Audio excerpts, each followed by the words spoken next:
Thanks. Well, guys, welcome for joining today. So we've got both counties on today, so Middlesex and London FA. So I'm from London FA, I'm Disability Development Officer. Lauren's from Middlesex FA, and also Daniel's from Middlesex FA. So I'll let Daniel give a better introduction in a couple of minutes about what Daniel does. But today, just be aware we're recording this, so if you don't want to be in the recording, just make sure your name's off the screen, and maybe have no name on the screen. Also, if you want to turn your video off because we're recording it, feel free to do that. As Daniel said about questions, you can ask questions at the end of the slide, so we'll keep an eye on the chat. Just pop it in the chat, and we can pick that up, and Daniel's happy to answer any questions around that. And then third thing is just around, because we're working from home, there might be kids popping their head in, or there might be dogs running across, or maybe just things happening in general life, people's home life. So yeah, because we're working from home, that is going to happen, so don't worry too much. And if you need to pop out and go to the toilet or get a drink, feel free. Okay, so I'm going to hand it over to Daniel, and he's going to take us through the presentation. Perfect. Thanks, Connor. Welcome everyone for joining. Thanks for joining. I hope you've logged on to a couple of other calls today as well and found those useful. This particular hour will focus on refereeing. So that's refereeing, all types of football, disability, men's, women's, and kind of speak about how we run those in the county and how that landscape looks. And then also, kind of giving you guys an idea of how you can actually become a referee if you're interested in doing so, and the opportunities that you could have. So, there we go. So just again, a welcome from me. So I'm Daniel May, Workforce Development Officer at Middlesex FA. So my main job roles would be to help with recruitment of referees. So that's mainly, involved in, advertising and making sure we have the right people onto our courses. Also supporting referees and creating initiatives to ensure that we retain as many match officials as possible in the county. So, offering different CPD events, offering different opportunities for them to feel involved and feel valued and stay within Middlesex FA as a referee. And then also similar, but again, CPD events and different opportunities that we offer to help enhance development for our referees. We have a certain progression pathway which can take you right from, being on a course right to the professional game. So I'll run through that a little bit later on as to how that can actually be done and kind of how achievable that really is. And then I also lead on the Middlesex FA Youth Council, which we predominantly look to increase opportunities for involvement for young people aged 16 to 24 to get involved in football in all sorts of ways. Like I said, any sort of roles, whether it's behind the scenes or kind of more hands-on at a football club as well. So that's what I do. Just some general housekeeping bits. Just if somebody is speaking, like I mentioned, feel free to speak at the end of a slide or at the end of a section. But if we could try and, just work one at a time. And if you want to put it in the chat function, then that's perfect. And I'll just work through those one by one.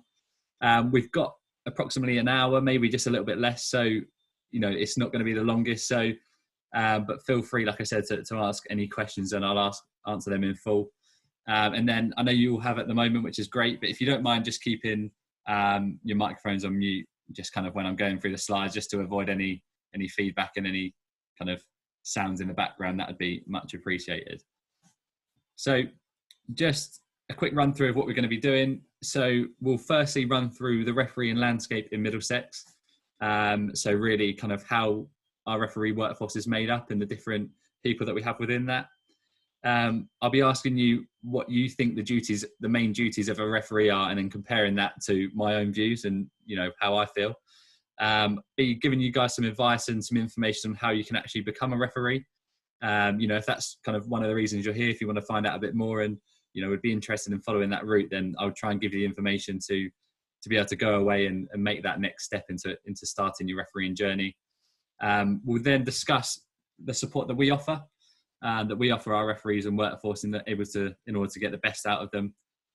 We'll discuss the different types of football. So like I mentioned earlier, whether you want to get involved in, your men's 11v11 or your disability football, cerebral palsy, whatever it may be. I try and give an overview on those different types so you're fully clued up on what we actually have to offer.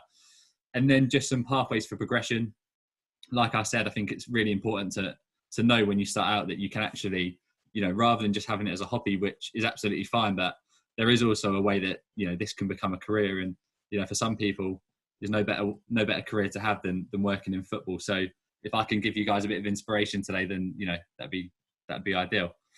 So we'll start off with the refereeing landscape in Middlesex, and you're welcome to use the chat function.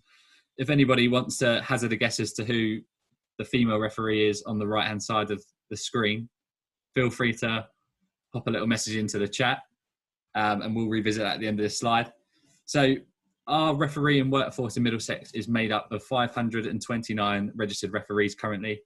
That includes trainee referees that are on our courses. An issue we've had with that this year is due to COVID-19, we normally seem to run about 12 courses per season or per year. And we've not actually, because of COVID, been able to run any workshops or courses since the mid to end of February. So, you're losing about 200 plus referees there. So it's hit us quite hard. And it's something that, we're going to have to work really hard to get on top of and kind of flip that around when COVID hopefully goes away in the next year, I hope. As well as that, we're trying to be more inclusive and offer opportunities to female referees, which is something that we've struggled with in the past. At the minute, we've got 28 female referees registered, and we're also always trying to find new ideas of how to get them involved and feel valued. So, for example, we've got a female referee support group at the moment, which has just started last month. So we had our first meeting in November, which was really just to kind of give them a bit of a sense of purpose and more of a team feel. It was just a female-only group, and we also had the women's national referee manager from the FA come in and speak to them just to kind of give them more insight into the progression they can do and give them some inspiration to go through the ladder really. Also, we've got 92 referees from Black and ethnic minorities. So being in Middlesex, I mean, it's one of the most diverse counties in England.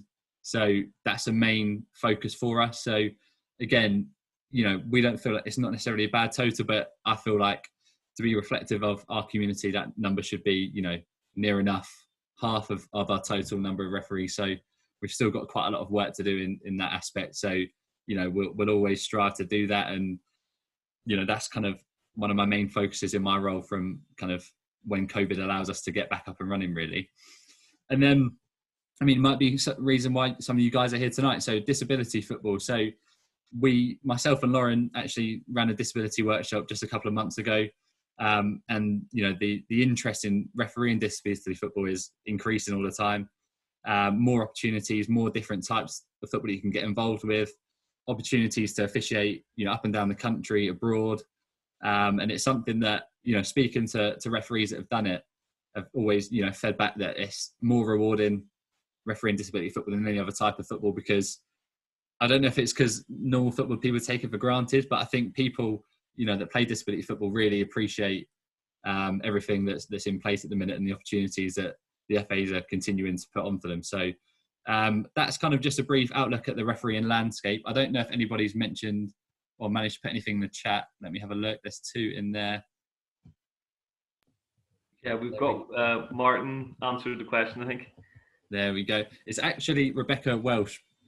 Rebecca is the most qualified, most highly ranked female official we have in England. And just really an example to show that, there is a pathway there. She's progressed, to a certain level in the men's game, but also referees regularly in the Women's Super League. So, somebody that's really flying the flag for women's refereeing. I'm sure many people might have heard of Sian Massey Ellis, who's an assistant referee within the Premier League. So she's, the only official in the Premier League at the moment. But again, just shows that we are making strides to try and, break into the men's game. And I don't know if anybody saw it last night, but a French referee officiated in the Champions League for the first time last night and was the referee. So like I said, always more opportunities and always kind of breaking ground into being more inclusive in football. If anyone's got any questions, like I said, at the end of this slide or wherever, feel free to get them in the chat. So just a quick question for you all. So again, please use the chat function. What would you consider to be the main duties of a referee?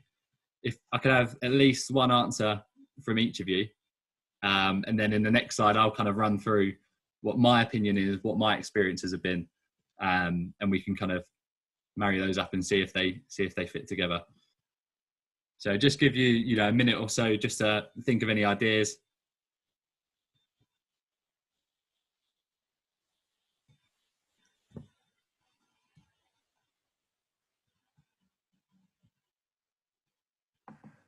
To be an official, have to get the decision right when somebody is offside. Yeah, I mean that is a fair factor, especially VAR these days. So Yeah. but no, I mean that is definitely one thing. I think obviously the referees will always work within the best of their abilities to get the decisions right. I don't know if you've got anything else, any other duties. Obviously that's cards, yellow, red. Red and yellow. Hopefully you don't get too many of those. When somebody commits a foul, they blow the whistle and the other team gets the foul. The other team gets a free kick. There you go. You're making it sound very simple, Jonathan. Yep. I am done. We've got one from Martin, I think. Martin said it's to know the rules of the game, but there are loads of duties. I mean, yeah, there are loads of duties. I mean, I'll move on to the next slide now. So I've picked out 4 just main duties that I wanted to touch on that I thought were particularly important, and they are quite generic. They are quite broad, so you can break them down, like Martin says, into many more. But firstly, so we've got to enforce the laws of the game. So as Martin said, you have to know the laws of the game. I think that's the most important thing for any referee.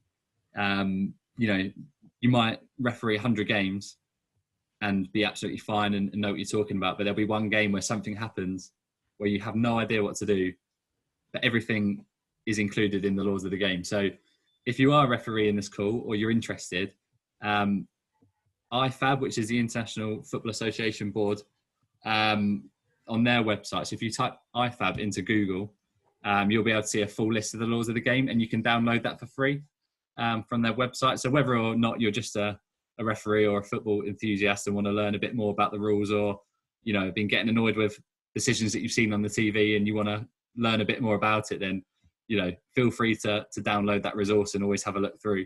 So yeah, enforcing the laws of the game, in my opinion, is one of the main duties, along with player safety. And I think player safety also comes in the laws of the game, and the laws of the game are set out, in order to keep the player safe first and foremost. And I think, strides have been taken in the last however many years to improve that. For example, you'll see when you watch Premier League football that as soon as there's a head injury, the referee, stops the game, and the game stops for a matter of minutes or until a concussion protocol is fulfilled. So there's always things there to protect the safety of the players, and that's ultimately what the role of the referee is, to carry out the laws of the game and to keep the players safe. I'd say the next point is for the referee to act as a timekeeper. This is particularly prevalent for those refereeing at grassroots level. I mean, at the top level, you'll have scoreboards and your fellow assistant referees and people to help you if you, for example, forgot your watch. I don't think that would ever happen, but at grassroots football, that's massively important, just to make sure that the game runs smoothly and you're on top of that situation at all times. And then lastly, working as a team.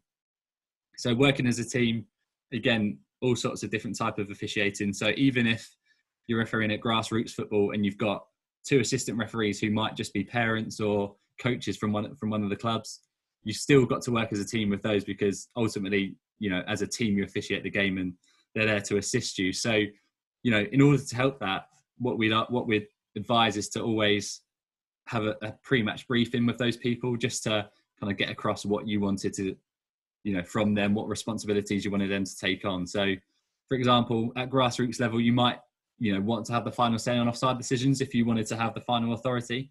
So again, just making sure that you set that out early and kind of have a full kind of method of communication when dealing with the rest of the team. I don't know if anybody else from those has thought of anything else that can kind of branch off and be a different duty or anything, they would be what I class as the main ones. But as Martin said, there are loads, and I didn't want to make the slide too cramped, so I've just picked up a few there. But if nobody's got any else, then I'm more than happy to move on to the next slide. Perfect. So now we'll talk about how to become a referee. So again, some of you might, find refereeing intriguing, or you might see it and think, why would I want to do that? Because, all I'm going to get is shouted at. And, but I think refereeing first and foremost can be really, really rewarding. And it is, and it is quite fun. Being in charge of a game is obviously, a massively important decision or position rather. And, the decisions that you make do have a massive impact on the game.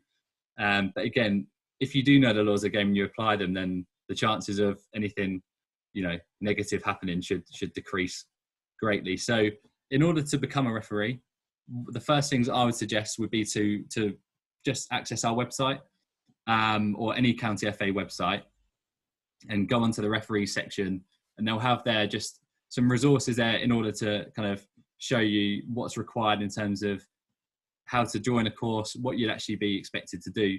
So for example, our courses would be listed on our website.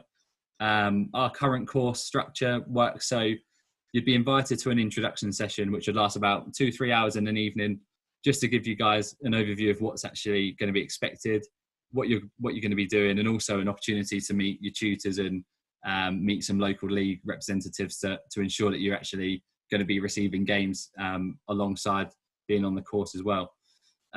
So again, being on the course, you have that introduction session.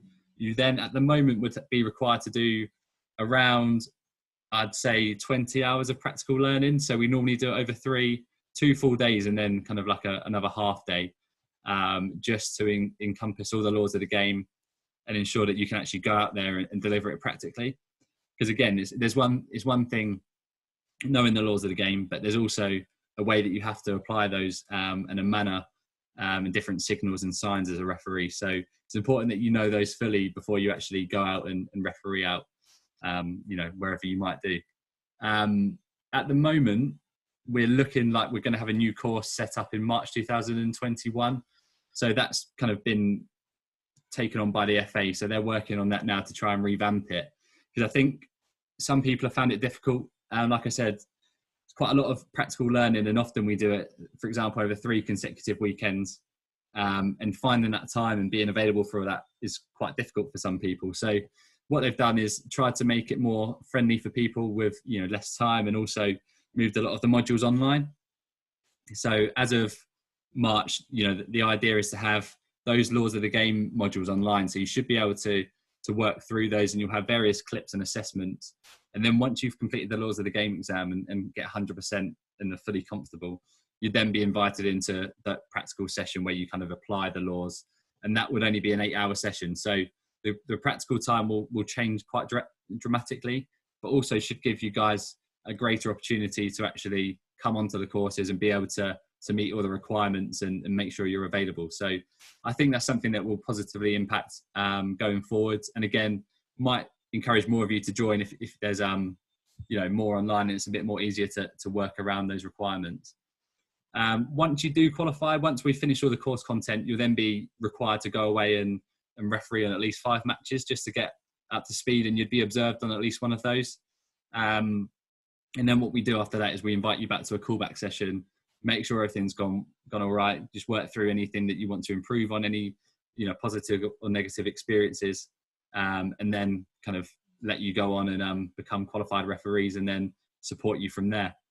And then obviously afterwards, I was speaking earlier about progression, and again we will touch on that at the end of this PowerPoint really. And I just wanted to put that picture up there really, just because just an example of kind of extra support that we give to under 18 referees, for example. So a lot of the reason why young referees or referees in general don't want to take up refereeing is because of a fear of parents or abuse. So this is just an example of a safeguarding mechanism we put in place to try and safeguard our under 18s during this season and beyond, just to kind of act as a visual aid to ensure that parents and spectators think twice before trying to say anything that might be derogatory or might affect a referee's performance. And I've just realised I've missed this. I'm going to go back to the last slide quickly, 2 slides ago.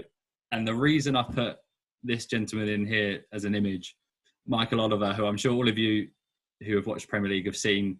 Michael Oliver is, the most, senior FIFA ranked English official at the moment. And I think the reason I wanted to put him on there is because I think a lot of people think, it must be so hard to get to the top and get to the professional level at refereeing. And it does take a lot of sacrifice. It's a lot of hard work, a lot of time. But I just wanted to show that Michael Oliver's first Premier League match he refereed when he was just 25. So it is possible. There is a pathway there. So even if you are, a teenager or, early 20s and you think maybe I've missed the boat with refereeing, there is still time. There's still referees. And Rebecca Welsh, who I showed earlier, is in her 30s now. So there is opportunities there for all sorts of different ages, and don't ever feel like you can't get involved and try and work your way through. So I just wanted to give that as a bit of inspiration. I'd put Michael Oliver up there because he's the top guy. So just some CPD and some support. So I just sort of run through really what we offer. So currently, we're exploring different opportunities and different sessions that we can put on to kind of give our referees the best opportunity to become better and also learn different facets of officiating. So, for example, on Monday evening, we had a assistant referee workshop, which I think is really important because, on your referee course, you do learn that. But I think once you go through the levels, you're going to be an assistant referee a lot more. And I think a lot of people find that quite fun, looking at offside decisions and thinking, oh, is that offside or not? I don't know if anybody saw Jamie Carragher and Gary Neville did a little snippet of that a couple of years ago, which was quite a good watch. So if you haven't seen that, I would recommend it because I think it shows how hard the job actually is, and what's actually required. So we try to give our referees some help with that. So we had a Football League assistant referee come in and deliver that for them on Monday. So again, good opportunities for them to meet people at the top level and also to learn from them as well. Different opportunities as well. So even kind of outside of refereeing. So for those of you, if there's anybody on the call, Martin or Lynn, obviously you haven't got your cameras on, so I don't know kind of who you are, but it doesn't matter at what age you are. So we've got a lot of older referees at the moment who are kind of looking to stop refereeing, but also want to kind of stay within the game and give something back. So the opportunity to be a mentor and an observer to younger referees is something that we encourage. It's a program that we have called Beyond the Whistle. So again, for those who feel like their days are numbered as a referee and want to give something back, then we offer mentor training for those and try and upskill those in the best way we can to also then, positively impact our younger referees and our newer referees, just to ensure that they're fully supported. Because, as much as I'd like to, unfortunately, I'm unable to follow the progress of every single one of our 529 referees. So it's always good to have some extra support and, some more one-to-one time with those to ensure they have the support they need. Also, just another point I thought I'd add really is obviously this being a disability focused session, we do also offer support on courses for those people with disabilities. So again, don't feel like if you have got a disability, don't feel like you're not able to join. It is accessible. All we'd need to do is if before signing up to the course, if you contact somebody from the office, we'll be able to then contact the FA and arrange some support and try and give you the best opportunity to get through that course as seamlessly as possible. So that's kind of the areas that we offer. So again, different areas such as assistant refereeing, and also opportunities for those who actually don't want to referee anymore and want to just stay involved. And obviously at the moment we have walking football, disability football, all different types. So, it's not just sticking to your main grassroots football. There's so many more opportunities now than there was, however many years ago. So I think it's just important that we try and publicise it and kind of give you guys the opportunity to get involved as much as you can. So going on to that really, so the disability football landscape is something that I think is really important. Again, like I said, me and Lauren did this similar workshop a couple of months ago now, and I just thought it was really fascinating, really, just to get an understanding as to how big disability football has actually become, not just in this county, but I think more importantly nationwide. And different things that I didn't even know were as popular as they were, like power chair football, for example, is one of the most popular types of football in the country. And before working at the FA, I didn't really realise. So I think, the work that, the likes of Connor and Lauren are doing to try and spread the word is great. And, I thought, again, this would be another opportunity for me to try and tell you guys how big it is and, give you guys more motivation to keep going. So we've got here just a list of, or kind of like a fill the gap sort of exercise. So what we'll do is I'll give you a couple of minutes just to look through that kind of paragraph or section, and kind of make a note of all the different type of answers, and then we'll work through them like one by one. So to me, it's dead on 4:30 now. So we'll give it about 3 minutes. So we'll say 33 past, and we'll revisit it and then try and work through those one by one and give you guys an idea of the landscape of disability football. So again, yeah, like I said, just write anything down and then we will discuss a little bit afterwards, and we can use the chat function to kind of go through the answers and whatnot. So just have a look through and see if you can fill in the blanks.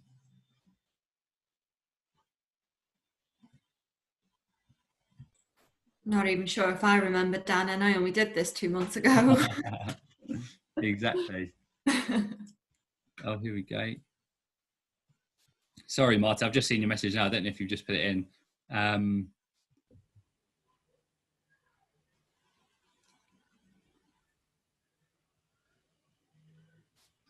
Yeah, brilliant. I mean, like I said, we'll kind of go through the pathways in a little bit further on in the presentation. But I mean, there is opportunity. So the youngest age that we take onto our courses is 14. So I don't know how far away your children are from being there.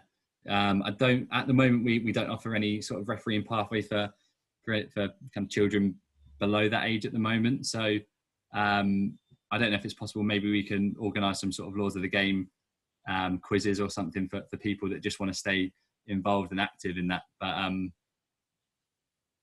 yeah, brilliant. And you, Lynn, as well. So like I said, I mean, for both your children obviously have got autism, and like I said, we can arrange for some support in that. So don't feel like they can't get involved and be included in that. So like I said, what I'd say is the best course of action after this presentation, feel free to drop me an email. I'll put my email into the chat now so you've got it. So yeah, just on that one, Martin, and then there's a couple of coaches within the county who are on the autistic spectrum that are coaching, and as Dan mentioned earlier, they've kind of got mentors working with them and supporting them to get through it, and kind of attending games and kind of giving them little tips on what they need to work on and stuff. So I think, as Daniel mentioned earlier, that mentoring side of it is really powerful. So yeah, definitely get in touch with us if you know anybody interested in refereeing. Yeah, for sure. And yeah, absolutely. Like I said, Martin, I've got just put my email address in there, so feel free to take that and send any questions over. Yeah, absolutely. And like I said, we will be starting a new course kind of structure in sort of March time, which hopefully should allow us to work with schools and other places a bit more easily, with the opportunity to do some modules online and kind of cut that contact time. So we should be able to get out and work more closely with schools and clubs and leagues in order to kind of recruit in a different way than what we have done previously. So absolutely happy to go through the pathway, and like I said, I'll run through that in detail a little bit later on. I think we've just got to the point where I've asked for responses, so 33 passed. So move on to the next slide as it goes one by one. Here we go. Okay, there we go. So let me get rid of that. So first one is, there are over blank disabled people in England. Anybody got any ideas for that? Feel free to unmute yourself and We should do this, Lauren. And just shout something out. 36 disability county leagues. Yeah. Look. So where was that? Oh, that was a little bit later on. So we'll touch that one a little bit later. So we'll start on the first one. So just in terms. Oh, okay. That's all right. Yeah. Just how many disabled people in England do you think there are? Do you have any idea, or just a ballpark figure, a guess? I think 500, 600,000 of them. Yeah. So people with disabilities. Is that right? There are actually 9 million. 9 million. Oh, 9 million. So there are 9 million, over 9 million disabled people. Oh, 9 million. Okay. So quite it's a good percentage of the population of the country. So I think again the work that everybody's doing at different county FAs and at the FA is massive, because previously without the provision it does kind of cut off and prevent a lot of people from participating, and I think the work they're doing now is massive. And like I said, it's probably about a sixth of the population of the country. So the opportunities there allow so many more people to get involved. How many of those 9 million do you think are involved in some form of football at least once a month?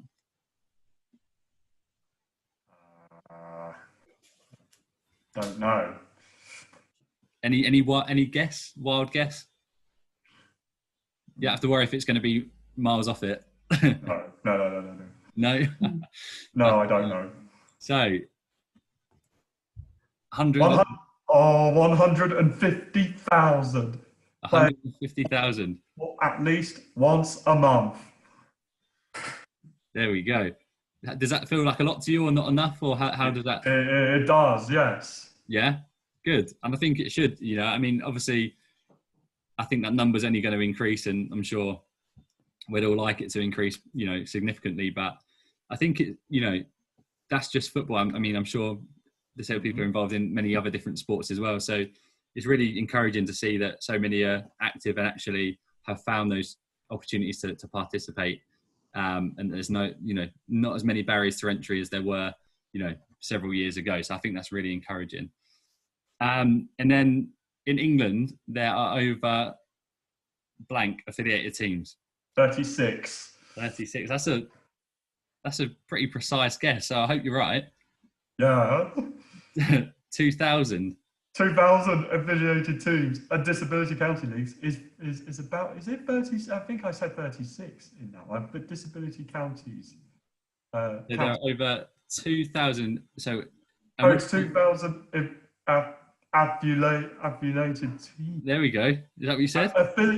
2,000 affiliated teams. Yeah. 2,000 affiliated teams and 36 disability county leagues. There we go. 36 is what you said, isn't it? Yes. There we go. You're spot on. You know your stuff. Good work. I do. Thank you very much. If only I had a prize for you. Oh, thank you. But no, that's brilliant. So, again, that's county leagues. There's also national leagues, which we're just going to go on to in a minute. So impairment-specific national leagues. Any idea on that for numbers? Oh. So we've got 6. So 6. 6. So again, the work they're doing there is great. Obviously, it'd be nice to increase that if possible. But, I think it is also important to keep those national leagues, at a certain, level, just so people to actually aspire and try and work through that pathway. So if we start at the county level and then give people opportunities as and when possible to progress through, then all the better. And also national disability squads. Disability squads. We've got 5, and I'll just take it. Well, probably shouldn't have gone through all those, but so I don't know if you remember on the last slide on the blanks there was 5 different. We'll go back here. So there was 5 different squads in there. So I don't know if you don't mind. 9 million disabled. Oh, you know that now, yeah. 9 million disabled people in England, of which 150,000 play some form of football at least once a month. There we go. There are over 2,000 affiliated 2,000 affiliated teams, 36 disability county leagues, and what else did I say? I would say 36 disability county leagues. We've only got 2 left. 6 impairment-specific national leagues and 5 national disability squads. There we go. Done. Last question. Last question for you, Jonathan. Of those 5 national disability squads, filling in the blanks on the PowerPoint I've got in front of me, can you name them? So these will be different disability/impairment types. So, for example, I'll give you the first one. So the first one is cerebral palsy. And then you then have to get the other 4. I mean, not just Jonathan. If anyone else wants to have a guess, feel free. You can pop it in the chat. Okay. What do you think? Any other ideas on those? I think deaf, DEAF. Yeah, that's it. Yeah, well done. Yeah, I got it. There we go. Deaf, I got it. Let's go. What's the B? Starts with B.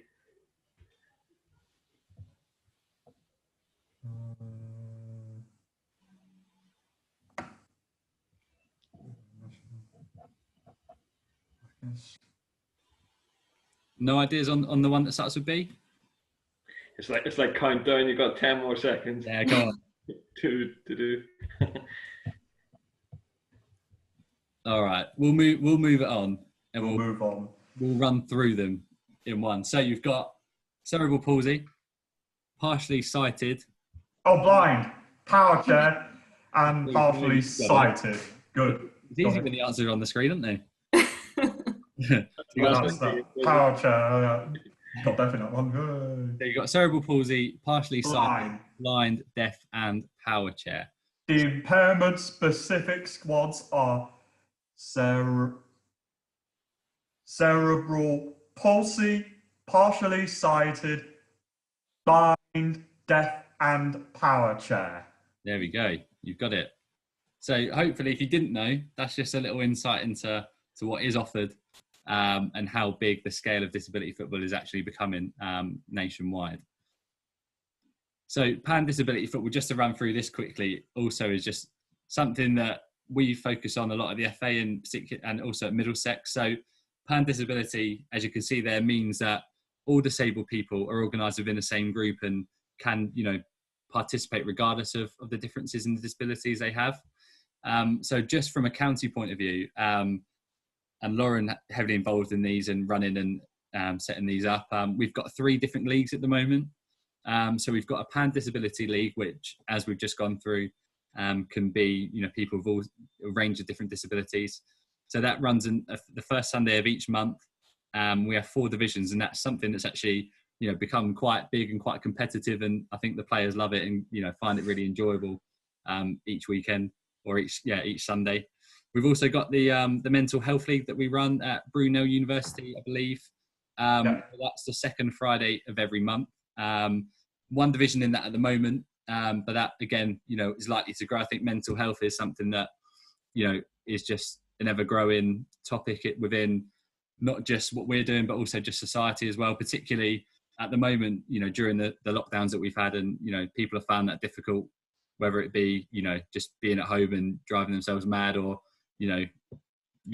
job cuts or whatever it may be. And I think again, it gives people an opportunity to get out, get active, and play football with people that are like-minded, and can make friends, and also can help your mental health as a result. And then we also offer a league to our SEN schools in Middlesex. So that's every Wednesday. Again, quite competitive. We've got 4 divisions in that at the moment, and something that the schools love, and they turn up and really enthusiastic, and something that I think disability football is something that in the last couple of years, with the different leagues that we have on offer, and what we're doing is kind of as good a job as we're doing at anything within the county. So I think really well done to Lauren, Colin, and everyone that's been involved in that over the last couple of years. I just wanted to say that. And then nationally, so, you know, like I said, there's those national specific squads and leagues ranging from 4v4 right through to full 11v11. And also, you know, you've got professional clubs out there, you know, the likes of, you know, West Brom teams, a lot of teams in the Midlands and up north are particularly involved and interested. And it's good to see, you know, professional clubs taking it seriously and offering those opportunities, and shows that it's going, like I said, right through from the county level, even from your schools, your mental health leagues that we offer, right through to a, you know, more professional based game. And I think it's only going to get bigger, you know, the more time goes on, and, you know, more representation at big events such as, you know, Paralympics and World Championships, and, you know, more TV coverage. It's only going to do better for disability football as a whole. So as mentioned before, and really the last thing I wanted to cover in detail really was the promotion pathways and how to progress through really. So this is kind of an image of the men's promotion pathway, and how, so this starts off at, you see at the bottom, as level T. So a level T, for those of you who don't know, is purely just a trainee referee and somebody who is currently on a course. So that'd be somebody, you know, currently on a referee course at the moment. And as soon as they then qualify from that referee course, they'll become a level 7 referee. And that'll be their first step onto the ladder, onto the promotion pathway. They'll then have to referee just for 1 year within the county, just to kind of get used to it, get their feet under the table and get comfortable. And then after that, then they have the opportunity to like I say, progress through the levels. And that kind of depends on a series of factors. So that includes having to officiate on a certain number of matches in the season before. So that means they have to officiate on at least 20 matches in the season before. They also have to pass certain fitness requirements.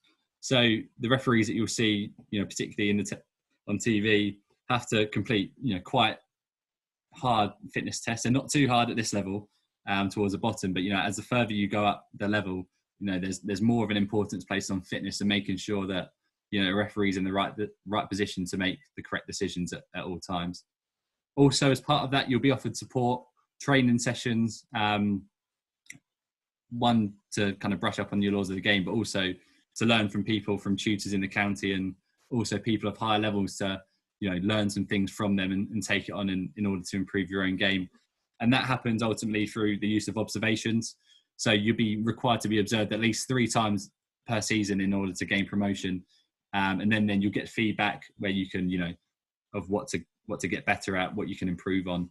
And that should serve you well in terms of progressing through the system. And ultimately, if you're lucky enough to referee at, you know, level 1 or international list, which is obviously a very small percentage, but it is possible.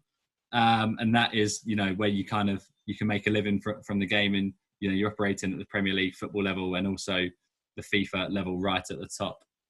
And I think, you know, again, like I mentioned about earlier, you know, we're trying to be as inclusive as possible. And a few years ago, we didn't even have a women's referee pathway. So, you know, the fact that we've got that now is really important. As you'll see in the difference between the two, there's quite a lot more there in the women and the men's pathway to progress through, and a lot more steps. So what they've tried to do is simplify the women's pathway. And this isn't women's pathway just for female referees. This is a pathway for men and women to progress through into women's football. So that ultimately would end up in refereeing the Women's Super League, which again is ultimately probably now the biggest women's football league in the world. So, you know, as you see there, so a women's youth referee or a women's regional referee is what a referee would be placed at depending on their age. So if they're under 16 and finish a course, you'd be the bottom level. And as soon as you turn 16, you'd be a 4W. You then only have, for example, you know, 3 progressions to make. So 3 seasons ultimately until you could be considered to referee at a women's Super League level.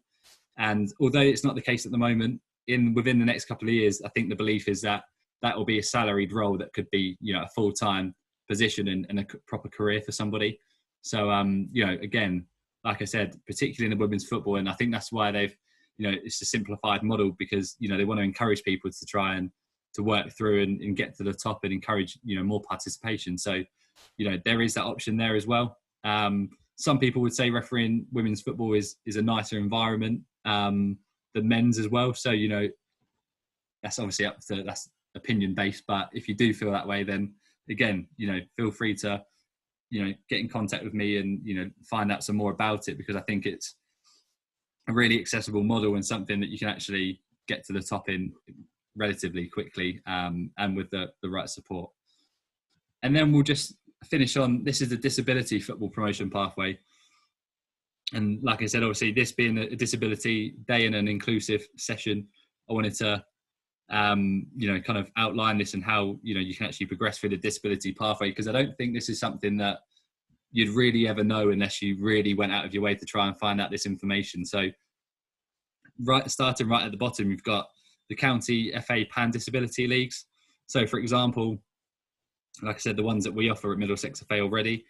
So that's the sort of ones you'd be officiating on at the start. In order to get to that level, you must have attended a referee course, so a main referee course, and also attended a workshop for disability football, something that, as mentioned earlier, we have offered at the county and will do again, at some point in the future, to upskill referees and get them to that level. To get to a national impairment specific league, a referee would be required to attend relevant impairment specific workshops. So some of those are held in different places. They wouldn't be county led, so the FA would hold those. So it'd be a case of kind of getting in touch with us in order to say that you want to, go to a next level or get find some more information about a impairment specific workshop, and then finding the right date and venue for you to get in touch with the FA and make that work.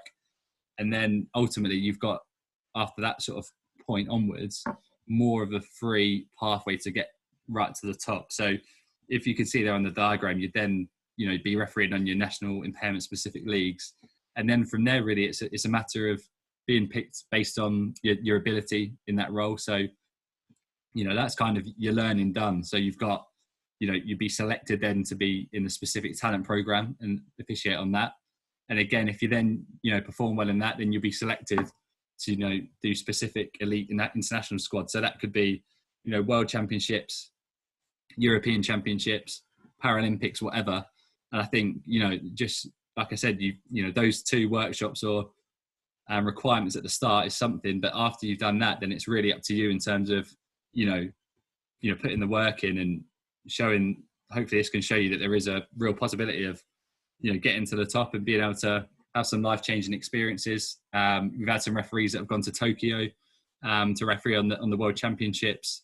Again, like I said, the Paralympics, hopefully, again, there'll be opportunities for referees to go out there and officiate there. And, they are life-changing experiences. And, you might not get those experiences refereeing in your standard men or women's football. And I think disability football, gives you that opportunity, and also an opportunity to give something back to those playing, and again a sense of reward for giving those players the opportunity, and also seeing smiles on their faces should hopefully motivate you guys to want to do it a bit more as well. So that's just a quick run through of the pathways. I know we've got a chat message here. Oh yeah, Lauren, thanks for that. I didn't mean to just go with Middlesex. Sorry, I got carried away there. Sorry. Yeah, kind of feel free to jump in if you want to add any London FA bits in there. And then really, I was just a quick kind of ending really, just to say, if you have found this, informative, useful, or anything at all, and are interested in becoming a referee, or, for your example, Martin and Lynn, if you've got sons or children that are interested in getting involved and you're not sure, how they would before, please just get in touch with me. So it's referee@middlesexfa.com. Get in touch with me, ask for some more information. I'll be more than happy to help and try and, steer you in the right direction to try and get, whether it's your children or your schools involved, and hopefully, we can become more inclusive for everybody and not have any barriers for entering our referee courses. So if you've got, that's kind of it from me in terms of a presentation. I don't know if anybody else has got any questions, more of an opportunity to ask questions in full now if you want to. I'm here for, until 5, I guess, so I've got another few minutes. Thanks, Daniel, for that. That was really good. It was good just to see the pathway. Have we got many referees in this country on the top level? for disabilities. No, sorry. At the FIFA level. Yeah, do you know what? It's more. We've got more referees at level 1, which is, obviously your Premier League, and I don't think we've got a great deal at the moment at FIFA level. I think we did a certain number of years ago, but there've been reviews and whatnot, and for whatever reason, we've had referees that have retired, for example, and like referees like Mike Dean, who now referee domestically because that's where their time is best placed, and they don't want to be travelling around Europe and and doing that. But yeah, Michael Oliver is the main one at the moment. Obviously, his team follow him around and go to those places. Again, great experiences for them to be able to go to all these different European places and go out and explore, see new places, new experience, and those opportunities are there. It's just a matter of applying yourself and kind of trying to meet the criteria, but everything's in place from the FA to try and get people through and to support people. So if you know anyone that might be interested, feel free to pass a message on to them, pass my email address on, and hopefully we can get as many people onto these courses as possible. And then you never know, one of you or someone you might know might be FIFA level one day. Thanks, Daniel. That was great. Guys, is there any more questions just before we wrap up? I don't think we've had anything in the chat. Everyone's just saying, well done, Daniel, for a good session. No, thank you. Thank you for coming on. I know the guys earlier said that they've not had anything referee-led so far today, so hopefully it gives a little bit of a different spin if you've gone to other sessions and you've not seen any refereeing so far. Hopefully it fills that gap, and you can go away and have learned a little bit more, and also have now a point of contact if you need anything sort of within the county. So hopefully you found it useful, and like I said, get in touch if you need anything. Thanks, Dan. Okay, guys, thanks a million for joining. We'll wrap it up there. But as Dan says, get in touch with us if you need any more support around refereeing. Thanks for joining everyone today.